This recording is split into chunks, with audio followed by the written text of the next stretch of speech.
I think someone got to Trump and told him that this was happening. And he came up with the ruse of calling it tariffs. And all of the metal came back. See, when Western banks short on COMEX paper, which drives down the price, the COMEX sets the price. They will, on their books, they'll buy a long contract in London so that their books are balanced. But when no one's ever standing for delivery, that's fine. And metal can go back and forth, and it always has. They've done this in coordinated fashion. But there are people out there that believe that Trump believes that the European aristocrats and the Bank of England largely were responsible for election interference, were responsible for the color revolution. This is Tom Luongo's theory, and that he's trying to get back at them by draining the LBMA, blowing it up in essence. Where I think go ahead, finish your thought. These European banks will be on the hook for it. And it's not just bullion that these banks have, it's everything. And it would blow them up. That's why we've been in backwardation for the last 3 weeks. It's now kind of normalized, but it seems to be happening again. All of a sudden, there was a bunch of metal that fled into London to plug the hole. But how long can that last for? Because in London, they have, and this is how they do it, they sell paper. The banks that work on behalf of the government have enough money to overwhelm all of the trades. And so they know where all the pain points are. They know where the options are. They know where the resistance levels are, the moving averages. So they sell with unlimited amounts of paper until the funds or the longs capitulates. And then they just swoop in, cover their shorts by driving the price down, and everybody wins. Paper. They're not selling the actual metal. That's the key, is that you're right. And in London, as an example right now, there are outstanding contracts that amount to about 2 billion ounces of deliverable contracts that could stand for delivery against a float. Those are the bars backing it, of about 150 million ounces. They're trading 600 million ounces a day, and they only have 150 million ounces of paper. No one ever stood for delivery, ever. But now they are. And it started in 2020. I started screaming about the COMEX and the LBMA are being bled dry. I talked about how 40 countries brought their gold back from the Bank of England and the New York Fed, which forever gave them access to COMEX and the LBMA. Everyone was repatriating and slowly gobbling up. The reason people can't see this is because we live in a society where instant gratification isn't fast enough. And I said, this is something you cannot go like that. You'll blow up the whole system, and it will only hurt you, whoever you is accumulating it. China, Russia, Saudi Arabia, India. And I've been screaming that forever, right? And China, the largest producer of gold in the world and second largest of silver, is flying all around the world buying doré concentrate, paying double what the West will and shipping it back so no one knows how much they have. And then they stand for delivery on the LBMA and COMEX quietly. Not too much. Don't rattle the bushes. Just keep siphoning it away, because there is a delivery mechanism. During my career for 35 years, less than 1% of contracts stood for delivery. Now we're seeing massive amounts. The storm has begun, and this time, it's not just economic noise. It's a direct hit on the foundation of global finance. Andy Schectman is sounding the alarm, warning investors that China's retaliation and the collapse of Western paper metal markets could ignite a once-in-a-lifetime explosion in gold and silver prices. If you think this rally is just another cycle, think again. Behind the scenes, nations are pulling their gold home, silver inventories are vanishing, and the illusion of paper wealth is beginning to crumble. Stay with me, because what's coming could change how you see money, metals, and the global system forever. They're all owned by 4 companies, and maybe the information is don't go there. You know, and you know, you could talk about Bart Chilton.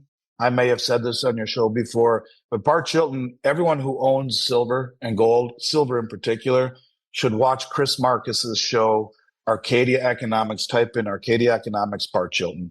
And in that, he was the head of the CFTC, the Commodity Future Trading Commission. And he said to Chris, after Bear Stearns failed, he said this on the show, still up there on YouTube. He said, Bear Stearns went out of business largely because they held the largest short position in the world in silver on behalf of the U.S. government. And that when the price went from 9 to 21, it put him out of business. And Jamie Dimon was called into the office with Hank Paulson and Ben Bernanke. And they said, Jamie, we need you to take this short position.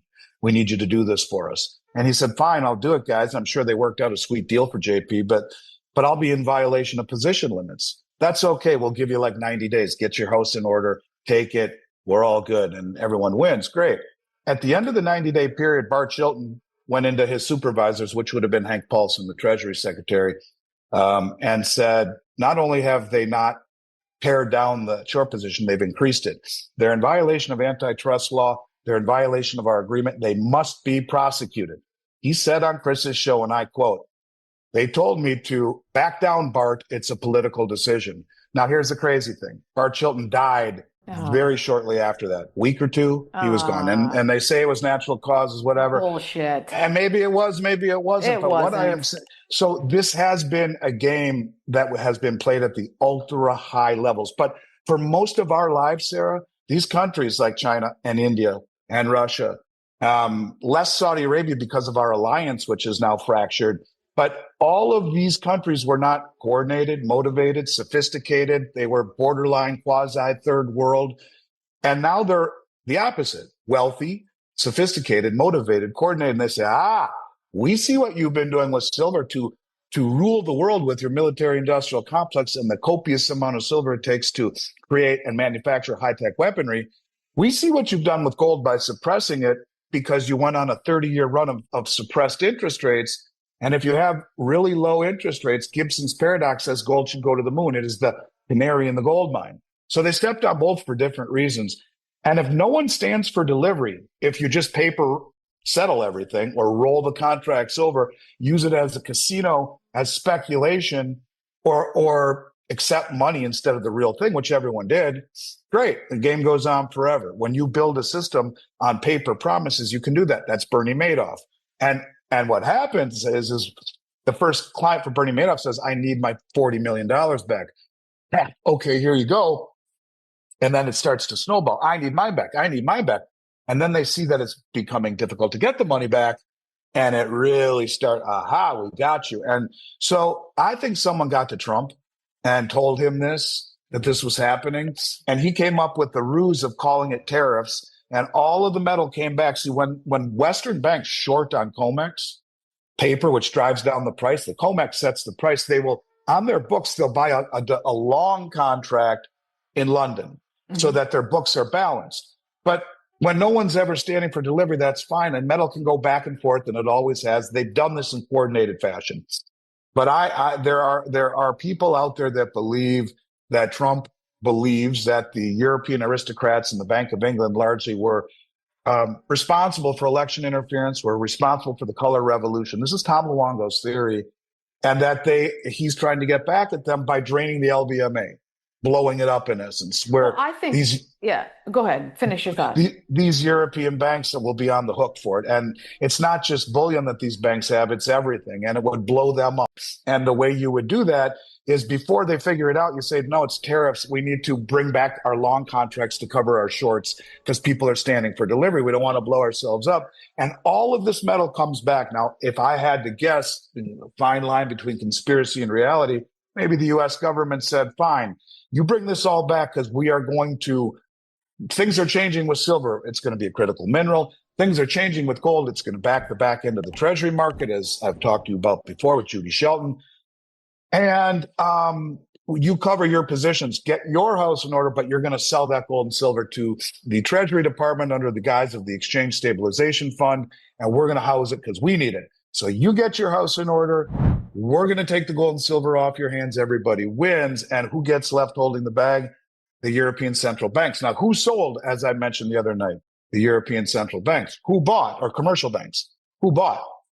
The United States commercial banks. So there is a fine line, but all I can tell you is that this game, which was, they were all copacetic with one another, maybe under this administration they're not, that being the European Union banks and the Bank of England with Trump and this administration.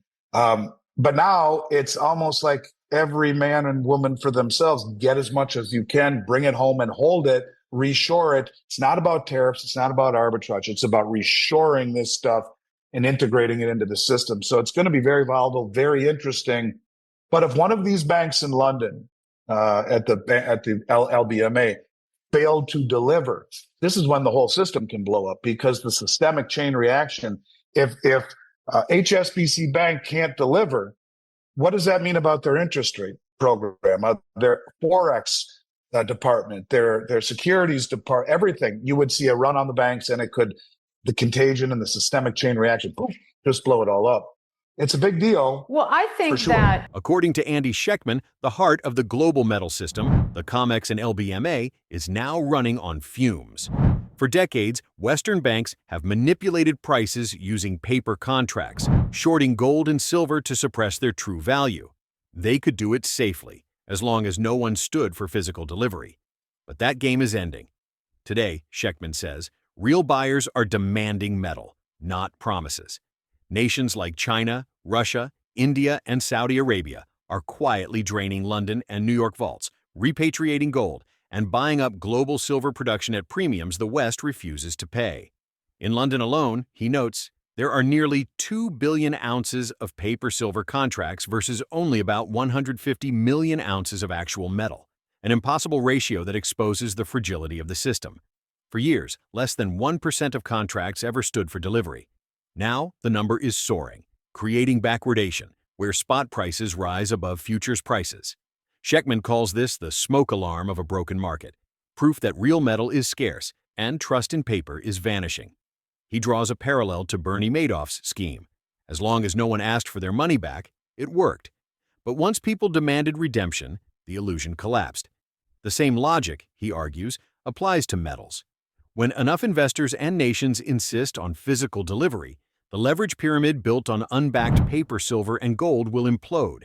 Recent headlines echo this shift. Central banks have been buying record amounts of gold for 2 straight years. China has declared silver a strategic mineral, and backwardation is re-emerging on both COMEX and LBMA, clear evidence of tight physical supply. Even the IMF has warned that uncertainty is the new normal as global debt explodes and confidence in fiat currencies erodes. Schectman believes Trump's so-called tariff policy may actually be a cover to force metal repatriation, draining the LBMA, reshoring U.S. bullion, and leaving European banks exposed. He warns that if a major bullion bank fails to deliver, the entire derivatives chain could unravel, from metals to forex, interest rates, and even U.S. treasuries. In his view, gold and silver are becoming the anchors of a new monetary order as nations move to back their reserves with tangible value. He calls it the great reshoring of wealth, away from debt, away from paper, and back into metal. Schectman's message to investors is blunt. If you don't hold it, you don't own it. Just at one point on the co-op, there's a part of me that would agree with you because the M-Bridge, which is the cross-border payment system that allows countries in the BRICS nations to trade across border free from SWIFT intervention, which is largely Chinese technology. It was developed by China, Hong Kong, Thailand, and the UAE.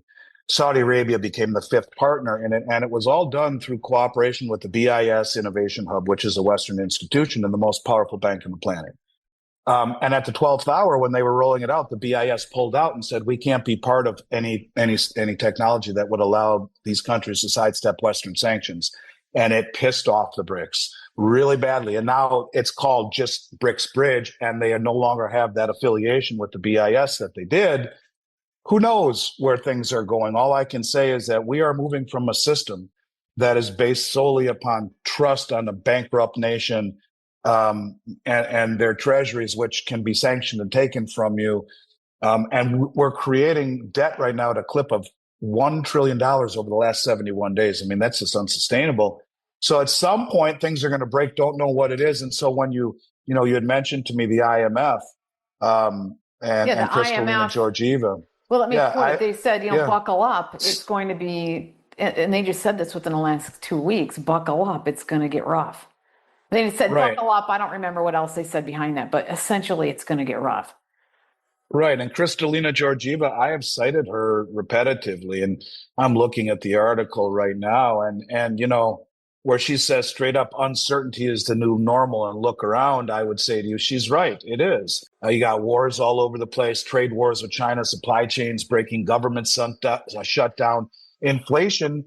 They're going to lower rates again, right? But they haven't hit their 2% inflation target in like 55 straight months. They're 50% away, and that's okay. They call it tepid, but you're 50% away from your target. That means you're giving up on inflation. By the way, that 3% level is a lie.